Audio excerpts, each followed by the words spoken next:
la categoría protagonismo surge de un contexto social, político, de los años 60 y 70 en nuestro país. En el caso de las acciones reivindicativas y de impacto político que hacen los pobladores, en este caso de la zona sur, ¿no? Porque la reivindicación del agua, la reivindicación de la vivienda, estaban la invasión de los terrenos en Villa El Salvador, etc. Entonces, en ese contexto más o menos nace esta categoría. Sin embargo, luego de los años, ya en la década del 70, la Juventud Obrera Cristiana también recoge un poco la experiencia de organización, pero la experiencia de lucha de los sectores populares, ¿no? Entonces ellos plantean, para entrar a este segundo punto, cómo lo ubicamos, plantean también, a partir de su experiencia, promover la organización de los niños, niñas y adolescentes trabajadores.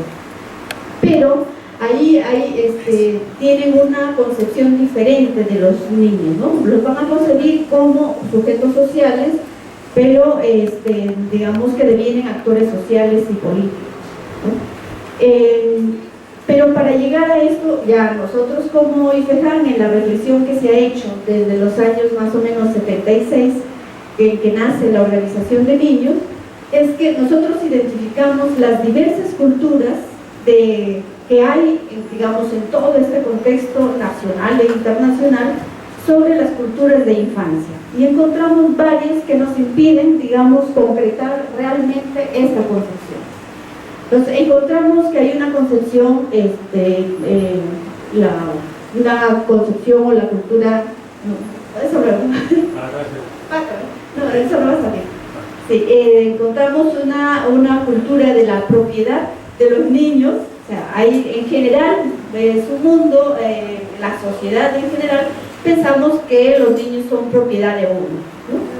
Entonces, siempre hablamos de mis hijos, de mis, entonces todo lo mío.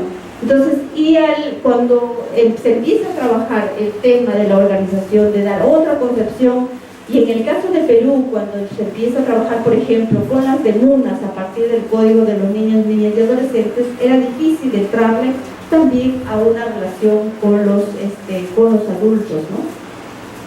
Luego hay otra cultura también que marca la relación con la infancia, es la cultura de la prescindibilidad. O sea, los niños en general, niños y adolescentes, no son consultados ni para las políticas de nuestro país, ni para los cambios que hay que hacer. En general no son prescindibles en los cambios sociales, políticos, económicos que debe haber.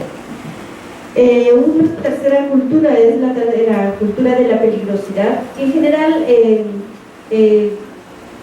siempre se concibe al niño como un débil, como muy incapaz, como no maduro o como inmaduro, etcétera, y sobre todo en los sectores populares donde hay problemas de pandillas, etcétera, siempre se va la situación de pobreza como sinónimo de peligrosidad. Entonces, en general, y esto se ha recogido en varios documentos también latinoamericanos, como los Congresos Panamericanos del Niño, que va desde 1916 hasta estos últimos años que ha habido los congresos, con una concepción así muy marcada de la peligrosidad, ¿no? Y también reflejado en algunos instrumentos jurídicos que tenemos, ¿no? Por ejemplo, en nuestro Código del Perú, que está en revisión, hay un artículo donde sobre el pandillaje pernicioso, ¿no? O sea, más leyes represivas, se piensa que se pueden solucionar los problemas de la niñez. Luego tenemos el paradigma también de la protección, que se da con un cambio de...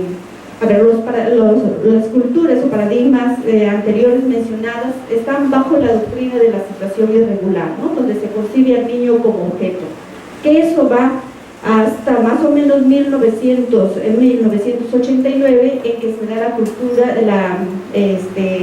la Convención de los Derechos del Niño, y que plantea también una concepción diferente de infancia, ¿no? Entonces, por la Convención se considera al niño como un sujeto de derechos, pero está en la teoría otra vez, porque las representaciones sociales son muy difíciles también de cambiarlas, ¿no? Pasar del niño, considerado al niño como objeto, al niño como sujeto, ahí en teoría puede ser más fácil, pero en la práctica, en la relación, todavía muy difícil. Sin embargo, estamos también a 21 años de la Convención de los Derechos del Niño, ¿no? Que se reconoce como un sujeto de derechos, pero hay avances y también retrocesos. Luego tenemos ahí en esta cultura es que nosotros ubicamos a la cultura o al paradigma del protagonismo, ¿no? Donde concebimos al niño como un sujeto social, como un actor social y político que tiene que ver más también en la toma de decisiones, pero también en su proyecto mismo de vida, ¿no?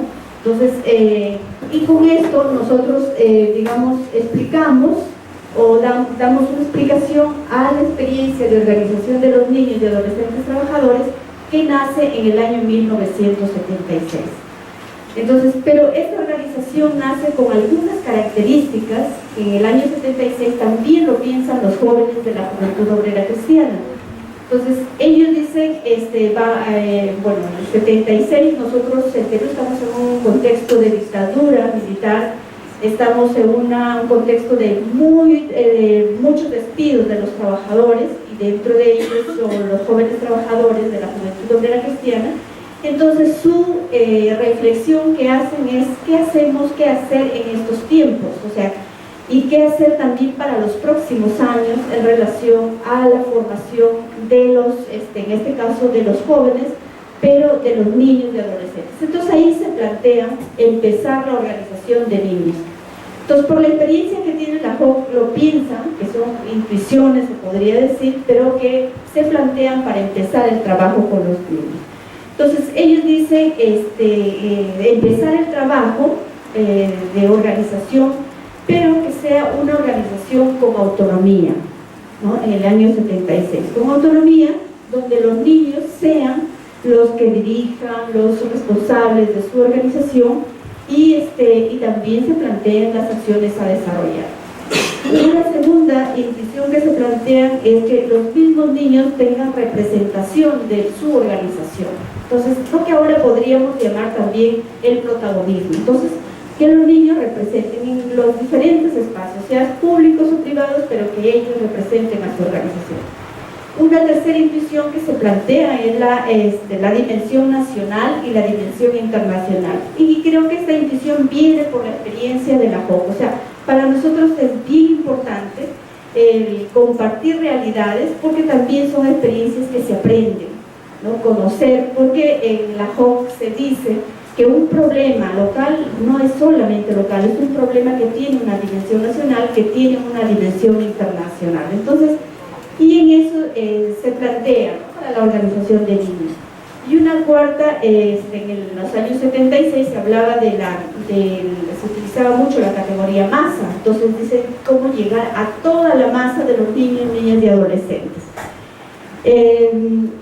Y un último principio que se plantea es la pedagogía, trabajar la pedagogía desde los mismos niños y adolescentes, que ahora nosotros lo trabajamos ya como IFEJAM, junto con las otras organizaciones, la pedagogía de la ternura, pero que viene también de la metodología del ver, juzgar y actuar, que lo trabaja la JOC desde 1900, más o menos 17, que se funda la JOC, ¿no? Entonces, que es un método que a nosotros nos sirve mucho, porque es un método que ayuda a saber cómo mirar la realidad a nivel político, a nivel social, a nivel económico, pero también interpelarnos por cómo esa situación nos afecta a nuestra vida, afecta a la sociedad, afecta a nosotros, etc. Bueno, y los grupos cristianos también se plantean a esa situación que nos dice, o cómo ubicamos la palabra del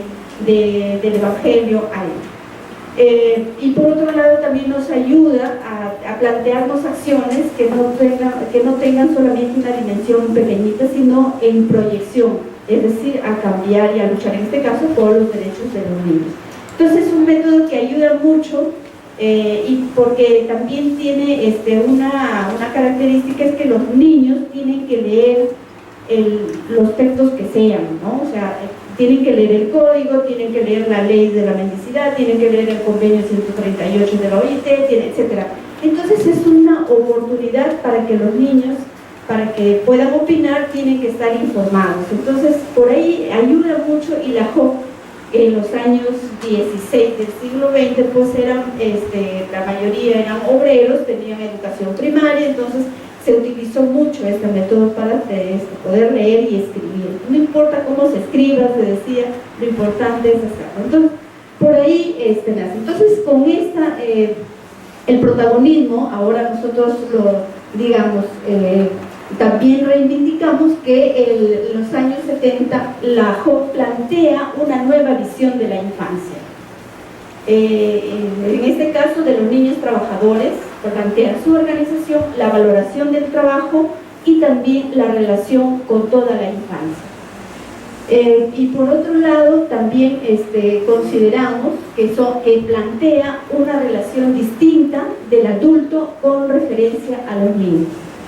A nivel de jóvenes, sí, la JOC tiene colaboradores, tiene adultos que los acompañan, algunos los llaman asesores, pero en el caso de los niños plantean una nueva manera de relacionarnos con los niños, porque si uno quiere o se plantea o se proyecta que la organización sea propia de los niños, también tenemos que aprender a cómo caminar con ellos para que sean los que ellos planteen, representen, hagan sus cosas, etcétera, con las dificultades que tengan, pero estar ahí. Entonces, ese rol, por ejemplo, se trabaja mucho para poder ayudar a desarrollar el protagonismo de los chicos, pero también digamos, a ejercer nuestro protagonismo. Y en estos últimos años de la reflexión nosotros hablamos del coprotagonismo, porque en este trabajo, por ejemplo, a veces decimos, no, los niños tienen que ser protagonistas y como adulto me quedo como observador o mirando. Entonces se da también una relación, porque la relación entre generaciones es una relación permanentemente de tensión, permanente. Entonces, porque acompañas procesos, ¿no?, de vida, acompañas procesos también de formación, acompañas procesos de capacitación, etc. Entonces, ahí hay permanente tensión. Entonces, ¿cómo es la ubicación del adulto? ¿Cómo es la ubicación también de los niños en su organización? Entonces, entonces, a partir de esa reflexión, nosotros ahora estamos trabajando esta relación coprotagónica. O sea, no decir los niños son protagonistas, sino cómo en este espacio los dos somos o aprendemos a ser protagonistas. Entonces, porque es una relación de co. Entonces, ¿por qué también hemos planteado, venimos trabajando este tema? Porque la relación del adulto con el niño, en la experiencia nosotros utilizamos la categoría colaboración o colaborar. Entonces, yo soy colaboradora de un grupo, o colaboramos con el grupo, o también acompañamos. Pero la categoría colaborar, ¿por qué? Porque viene de esta conjunción de colaborar. Entonces, colaborar es trabajar juntos, hacer juntos, tomar decisiones juntos, ser responsables juntos, pero de manera responsable, porque a los dos nos compete, a los dos sujetos, a los dos grupos nos compete. Las decisiones que se tomen o las metidas de pata, igual que se hagan, pero son ahí de dos, digamos, juntos. Sin embargo, también en esta relación coprotagónica sí tratamos de clarificar bien cuál es tu espacio. Si es un espacio de organización de niños, pues tampoco como adulto voy a apropiarme de ese espacio. No, o sea, el adulto también tiene su espacio y ahí tendrá más opinión, te participará, planteará, etc. Entonces, ubicando siempre en el rol. Entonces, en esos dos, digamos, con esas dos dimensiones hemos trabajado el tema del protagonismo. Luego, ahora se pasa. Por lo tanto, consideramos también que el protagonismo sí es una condición inherente al de los individuos y de la sociedad, ¿no? ¿Y por qué? Porque nacemos, digamos, sujetos, somos sujetos sociales, pero sin embargo, nosotros decimos ahí, aprendemos también a ser actores sociales, ¿no? O sea, todo el mundo nace con una potencialidad, pero sin embargo tiene que desarrollarlo, tiene que ejercerlo. Entonces, por eso, o sea, en cuanto a la práctica, digamos, no, soy protagonista, pero ¿por qué eres protagonista? ¿Qué acciones? ¿Qué haces? ¿Qué piensas? Etcétera, ¿no? Entonces, no solamente es el título, sino ahí se da una relación de, digamos, de la idea, pero también la práctica, la acción. Luego, hemos ido trabajando ya el protagonismo como paradigma, en el sentido que también se va, haciendo una estructura teórica, ¿no? Donde se fundamenta por qué realmente nosotros sustentamos este paradigma, ¿no? Y dentro de esa doctrina tenemos algunos ejes, algunos principios que luego voy a plantear. Entonces, y otra cosa que siempre dice Alejandro, que es con el que hemos venido trabajando el tema y las organizaciones de niños, que es verdad, nacemos protagonistas, pero aprendemos a hacerlo cada día. O sea, no hay protagonismos hechos. O sea, eso también lo hemos ido descubriendo en la práctica y con la vida diaria, ¿no? O sea, no es, o sea, el protagonismo, el ser protagonista es cada día. Y en ese cada día hay una relación siempre entre los niños y adolescentes, y también una relación con los adultos. Entonces, igual, por ejemplo, en los espacios donde participan los chicos, donde hay adultos, a veces no hablan, se quedan callados, etcétera, etcétera. Ustedes conocen también la experiencia, pero sin embargo, luego lo importante es revisar, a ver después, en el grupo, en la organización, es cómo se sintieron, por qué no hablaron, por qué lo plantearon, qué les pasó, qué falta, etcétera. Entonces, todas esas cosas, por ejemplo, son elementos que nos ayudan a seguir trabajando, ¿no? O también se da la otra figura, que pueden participar los niños y bien, también con muchos signos digamos, de imponer o de sobradez o de colocar las cosas primero, etcétera, ¿no? También, ¿no? Algunos niños no me hacen caso porque yo hablo mucho, pero bueno, también se da ese extremo, pero también esas cosas se revisan, ¿no? O sea, cómo también uno se va ubicando ahí en el contexto, ¿no? O en el espacio donde puede ir participando.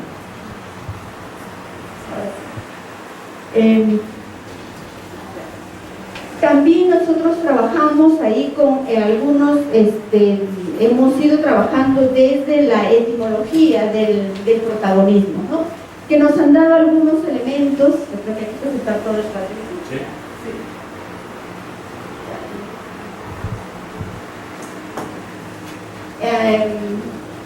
Cómo lo hemos ido concretizando en realidad y lo hemos ido buscando a partir de su etimología de protagonismo.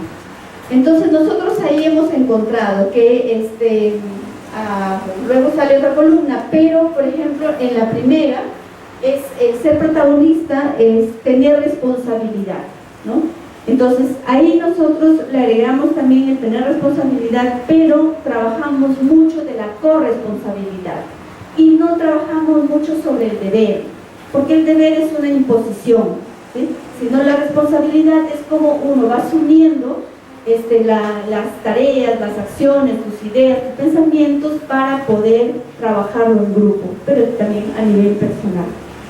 Luego trabajamos un segundo elemento que es arrimar el hombro, que eso no es otra cosa que la solidaridad, ¿no?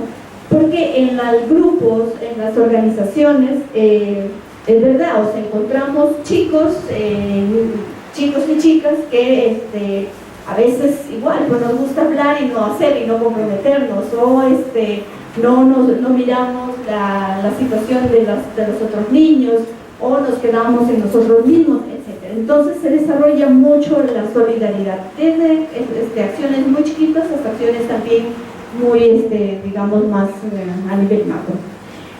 Luego trabajamos que el protagonismo también es un punto de unión, y el punto de unión nosotros lo trabajamos a dos niveles. Uno, a nivel del pensamiento, y el otro a nivel de la acción.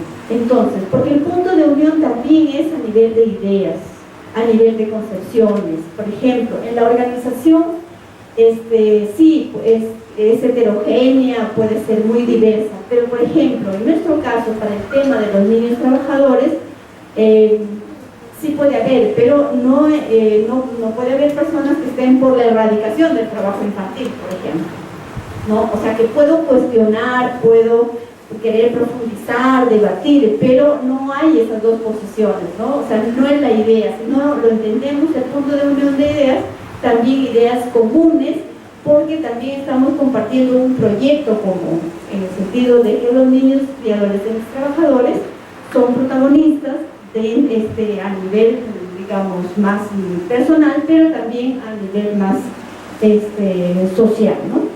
Y la acción tiene que ver desde las acciones igual pensadas, reflexionadas, planificadas como organización. Y un punto 4 es la agonía. Entonces, la lucha, que es la lucha permanente, como decían los niños, la agonía. ¿Qué será la agonía? Porque el protagonista también tiene esta dimensión o esta característica. Los niños dicen, no, es que tengo que luchar conmigo mismo para no ir al pinball, ¿no? O sea, tengo que luchar bastante. Entonces, y ahí a partir de eso nosotros también igual entendemos. El ser protagonista es, por un lado, cambiar nuestras ideas, pero por otro lado, aprender a relacionarnos permanentemente, de distinta manera, con los niños, en este caso somos adultos, o los niños con los adultos. Entonces, y la vida ya es una permanente lucha, ¿no? Entonces, por ahí. Luego, en esta otra columna, nosotros trabajamos también, o algunas dimensiones del protagonismo, que es el poder. Y el poder lo trabajamos a partir de no el poder en el sentido como comúnmente o como sentido común lo entendemos, ¿no? Esta relación jerárquica. Entonces, no podríamos ser protagonistas si estamos en esa relación jerárquica o donde concebimos que hay un mandamás y nosotros somos los sumisos. No, la idea es cómo promover, o sea, el poder en el sentido de también desarrollar las capacidades, las potencialidades de cada uno y de cada grupo, pero para servir de mejor manera a otros. Entonces, con lo que tengamos, ¿no? Entonces, no es lo autoritario. Y un segundo punto que trabajamos es la cuestión de la dignidad, que eso sí es fundamental, ¿no? Porque igual se tiene que ir rompiendo esta idea de que a veces las cosas o los problemas son naturalizados. Por ejemplo, la violencia. Es normal, es natural que te peguen, que te griten. Entonces, se trabaja mucho para que los niños también reaccionen, se indignen ante situaciones que tienen que ver con ellos, pero también con otros, ¿no? Entonces, igual, bueno, ahí se trabaja todo lo que es el autorreconocimiento, el quererse primero, el valorarse desde lo que son trabajadores, desde su situación, etc. Luego, una tercera dimensión que trabajamos es la iniciativa. Y esto sí como un proceso de acompañamiento también a los grupos, porque los grupos igual no son iguales, son heterogéneos, hay niños que hablan más, otros menos, etc. Entonces, con toda esa diversidad se valora mucho la iniciativa. Al inicio de los grupos no importa qué iniciativa, pero la cosa es que hablen, que lo planteen y que lo digan, y luego que lo debatan. ¿Sí? Luego ya con el proceso ya las iniciativas son cada vez que tienen también otras dimensiones, ¿no? A nivel más regional, nacional o más colectivo.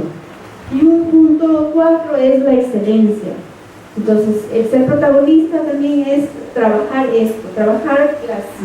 las cosas con calidad o las propuestas con calidad. Y por eso, otra vez ahí nos ayuda mucho el ver, juzgar y actuar, porque para hacer las cosas tenemos que estar informados, tenemos que analizar, tenemos que también saber sustentar, fundamentar, ¿no?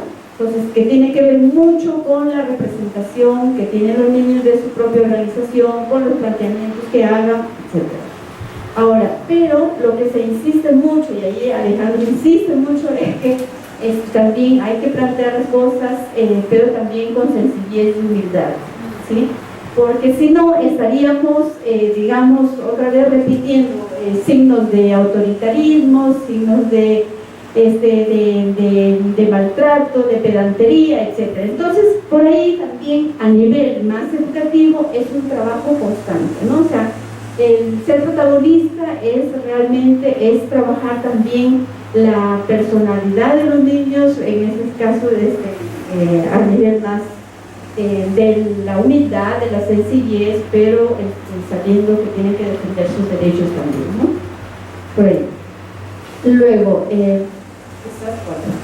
ahora nosotros, quizás con eso terminando, ¿sí? 5 minutos. Ya. Nosotros quizás cómo trabajamos, cómo relacionamos el protagonismo y la participación. Entonces, para nosotros el protagonismo es una cuestión teórica, ¿no? Ahora, ¿cuál es la concreción del protagonismo? Para nosotros es la participación. Por supuesto que en la participación hay también diferentes enfoques, ¿sí? Hay, por ejemplo, el enfoque de la preciudadanía, que lo trabajan dos chilenos, Sergio Vico, que indican que los niños son preciudadanos, hay que educarlos para eso, que no pueden asumir cosas mayores que tienen que ver con toma de decisiones. Ese es un enfoque. El otro enfoque que trabaja es también el enfoque bien interesante que lo plantea Peter Crowley, que fue de la UNICEF, donde habla de la participación política, por ejemplo. ¿Por qué lo plantea como participación política? Porque dice que la participación política en realidad sería el cumplimiento de los otros derechos, ¿no? Y tiene que ver con la opinión, tiene que ver con la propuesta de los niños, niñas y adolescentes. Y por supuesto nosotros ahí, y también la convención plantea el tema de la participación, aunque no lo considera como derecho, sino más bien como principio, pero a veces también muy restringida, ¿no? En el caso de la convención plantea, los niños pueden opinar, pero teniendo en cuenta el grado de madurez, ¿no? Y eso lo recoge también nuestros códigos de los niños, niñas y adolescentes. Entonces, cuando nosotros planteamos que la participación tiene que ser protagónica, por toda la concepción del protagonismo, ¿no? Que hemos trabajado, y la participación sí tiene que ver en la acción concreta de los chicos, ¿sí? Otra vez, las acciones también a nivel personal, pero también a nivel más colectivo, que tiene que ver con toda la infancia. Entonces, por eso nosotros vamos a hablar de la participación protagónica, porque recoge esta concepción de los niños como actores sociales y los adultos como colaboradores.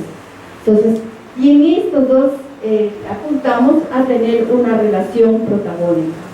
Y en su conjunto, por supuesto, apuntamos a contribuir a que realmente logremos una sociedad más democrática, ¿no? Una sociedad donde se logre cambiar también las representaciones sociales que hay sobre los niños, sobre las niñas, sobre los adolescentes, sobre los adultos.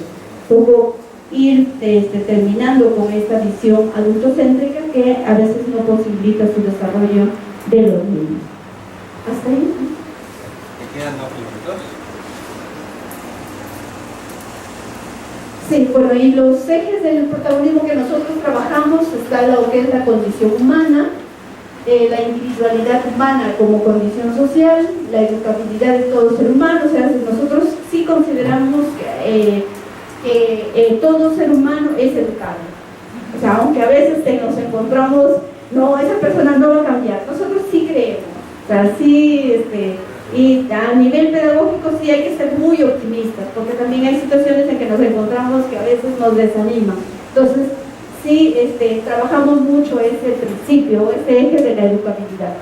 La responsabilidad como exigencia de la libertad, que está en coherencia también con el planteamiento de los principios del protagonismo. O sea, ahí no utilizamos la categoría de deber, una vez más les digo, porque nos parece que es más como un acondicionamiento, una imposición. La responsabilidad es algo que uno lo asume en la medida que toma conciencia y lo hace con libertad, ¿no? O sea, haces una cosa o la otra, pero eso es lo importante más a nivel educativo. Y por supuesto el interés superior del niño, que lo trabajamos, que lo entendemos así, que el interés superior del niño está relacionado con los intereses de la sociedad. O sea, por eso es que nosotros también en el tema del protagonismo consideramos a la niñez como un fenómeno social. Lo que se hace bien, digamos, a un niño, a una niña, se hace bien a la humanidad.